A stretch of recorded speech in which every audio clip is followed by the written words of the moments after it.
আজ আপনাদের সাথে শেয়ার করতে যাচ্ছি ইউটিউবে আমার খুব পছন্দের একটা ছোট বোনের রেসিপি। ওর থেকে দেখে আমার রেসিপিটা খুব ইচ্ছে হলো খেতে, তাই শেয়ার করছি। ওর নাম হচ্ছে মার্জিয়া, মার্জিয়া লাইফস্টাইল। ওর চ্যানেলের নাম হচ্ছে মার্জিয়া লাইফস্টাইল। ও একদিন দেখলাম যে পুঁটি মাছ রান্না করেছে। আমি পুঁটি মাছ কখনোই খাইনি, তো দেখে আমি আজকেও ট্রাই করলাম। হাই ভিউয়ার্স, আসসালামু আলাইকুম। সবাই কেমন আছেন? আশা করছি যে যেখানে আছেন ভালো আছেন, সুস্থ আছেন। আমরাও আলহামদুলিল্লাহ ভালো আছি, সুস্থ আছি। তো শুরুতে আমি যেটা বললাম যে একটা ছোটো বোনের রেসিপি আমি শেয়ার করব আজকে। তো আমি পুঁটি মাছ কখনো খাইনি, দেখিও না, আমি চিনিও না, জানতামও না।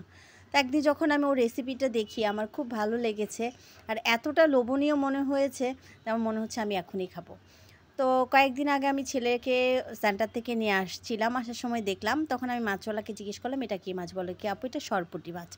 তো নিয়ে আসলাম, যেই কথা সেই কাজ। তো আমি মার্জিয়াকে বললাম যে আমি মার্জিয়া পুঁটি মাছ এনেছি, আমি তোমার রেসিপিটা করবো। তো আমি আপু ঠিক আছে, করে খেয়ে। তো আমার ছেলেও বলছে আম্মু করো। তো আজকে এই যে আপনাদের সাথে শেয়ার করছি।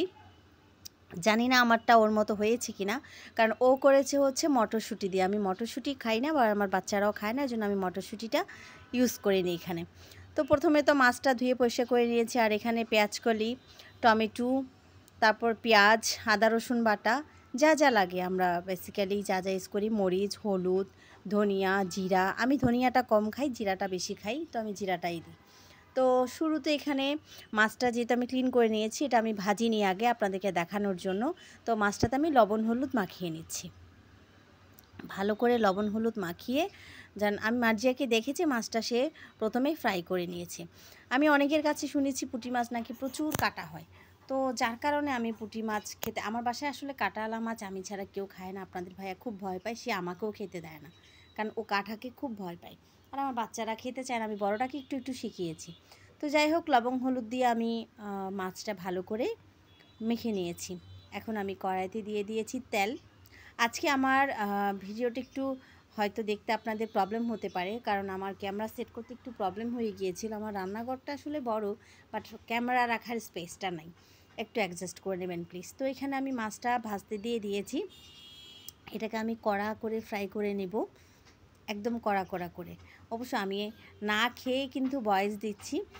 আমার ছেলে খেয়েছে, তার কাছে অনেক ভালো লেগেছে। আমি এর আগেও কয়েকটা ভিডিওতে বলেছি আমার বাচ্চারা যেটা সানন্দে খায় আমি মনে করি সেটাতে আমি সাকসেস, তার মানে আমার রান্নাটা পারফেক্ট হয়েছে। তবে মাছটা নাকি অনেক নরম, একদম লোটে মাছের মতো, হ্যাঁ খুবই সফট। যাই হোক, আমি মাছটা ভেজে নিচ্ছি। এর মাঝখানে কিছু কথা বলে নিই। এখনও যেসব আপুরা ভিডিওতে বলেন যে প্লিজ প্লিজ ফুল ওয়াচ করে দিবেন, ফুল ওয়াচ না করে যাবেন না, ফুল অ্যাডটা দেখবেন, আপু এগুলো কেন বলেন? সাধারণ যদি কোনো অডিয়েন্স এসে আপনার ভিডিওটা দেখে, সে যদি শুনে ফুল ওয়াচ করবেন, আপনি এটা বলতে আছেন, আপনি লাইকের কথা বলছেন, তাহলে তার কি আপনার ভিডিওর প্রতি কোনো ইন্টারেস্ট থাকবে বলেন? সে তো নেক্সট টাইম আপনার ভিডিওটা দেখবেই না। তো যাই হোক, কথা বলতে বলতেই দেখেন আমার মাছটা কিন্তু কড়া করে ভাজা হয়ে গেছে। আমি চিন্তা করছি এটা ভাজা দেখে কোনো একদিন রান্না না করে ভাজাটাই রান্না করব। তো এখানে যেই তেলে আমি মাছটা ভেজেছি সেই তেলটা দিয়ে আমি মাছটা রান্না করব। এর মধ্যে আর কোনো অয়েল অ্যাড করিনি আমি।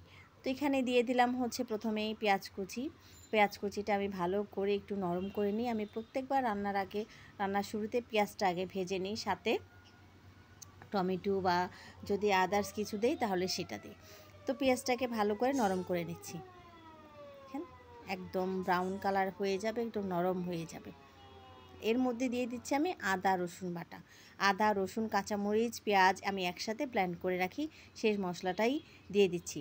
আর আদা রসুন যখন আপনি তেলের মধ্যে দিবেন তখন একটা ছিটকা আসে, সেই ছিটকাটা না আসার জন্য সামান্য পরিমাণে লবণ আর অল্প একটু হলুদ। হলুদ তো আমরা তরকারিতে দিবই পরে, কিন্তু অল্প একটু হলুদ যদি আপনি দিয়ে দেন তাহলে মশলার যে ছিটকাটা আছে ওই ছিটকাটা আসবে না। এই দেখেন, ছিটকাটা আসবে না, ঠিক আছে? মানে ছিটকাটা আর গায়ে পড়বে না, অনেক সময় গায়ে পড়ে কিন্তু।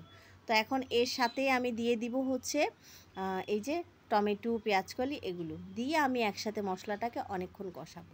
আসলে যে কোনো তরকারির টেস্ট ডিপেন্ড করে সেটা কতটা আপনি কষিয়েছেন। যত বেশি কষাবেন তরকারির স্বাদ তত বেশি বেড়ে যাবে। কষানোর উপরেই কিন্তু তরকারির স্বাদটা ডিপেন্ড করে। এখন অনেক সময় আছে আমরা হাতে মাখা রান্না করি, সেক্ষেত্রে দেয় যে অনেকে বলতে পারে তাহলে তো আমরা অত বেশি কষাই না। না, হাতে মাখাটাও কিন্তু কষানো হয়, হাতে মেখে বসিয়ে দিই, তারপরে কষানোর পরে কিন্তু আমরা বেসিক্যালি ঝোলটা দিই। তো এখানে আমার কষানো হয়ে গেছে, একদম তেল উঠে চলে আসছে। তারপরে আমি আবার একটু পানি দিয়ে আবারও কষাবো। আমি মিনিমাম 3-4 বার এরকম একটু একটু পানি দিয়ে আমি কষাতে থাকি, যতক্ষণ না একদম মশলাটা মেশ হয়ে যায়, মানে হলুদের গন্ধ বা যে একটা আদা রসুন দিয়েছে আদা রসুন গন্ধ যতক্ষণ বের হয়ে না যায় আমি ততক্ষণই কষাতে থাকি। এই যে একটু ঝোল দিয়ে দিলাম, এখন এটা আরও ভালো করে কষানো হবে। এই যে দেখেন উপরে তেল উঠে চলে আসছে।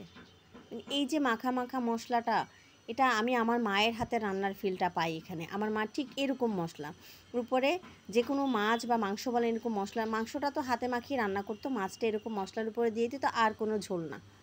তবে আমার মা ভেজে মাছ রান্না করতো না, সবসময় কাঁচা মাছই রান্না করতো। আম্মা বলতো যে ভেজে রান্না করলে নাকি ওটা টেস্ট ওরকম থাকে না। তো যাই হোক আমি দিয়ে দিলাম, দিয়ে একটু পানিও দিয়ে দিলাম, কারণ মাছের ভেতরে একটু মশলাটা ঢুকতে হবে, ওই জন্য আমি একটু পানি দিয়ে দিলাম। এখানে পানি কমে যাবে যেহেতু এটি একটু বলক উঠবে, আর 5-10 মিনিট রাখবো চুলার উপর, ধনেপাতা দিব। সো মোটামুটি একটু পানি তো লাগেই, তা না হলে মশলাটা পুড়ে যেত। ওই জন্য আমি সামান্য পানি দিয়ে দিয়েছি। এই যে মানে ঝোল, এবার ফার্স্ট টাইম আমি অনেক দিন পরে মানে এরকম মাখা মাখা মাছ রান্না করেছি। ওই জন্য আজকে আমার ছোটো ছেলেকে আমার খাইয়ে দিতে হয়েছে, কারণ ও ঝোল ছাড়া খেতে চায় না। তো এখানে মোটামুটি একটু বলক চলে আসছে, এখন আমি এখানে দিয়ে দিচ্ছি কাঁচামরিচটা ফালি করা গোটা, বেশ খানিকটা, অনেকগুলোই কাঁচামরিচ আমি দিয়ে দিয়েছি।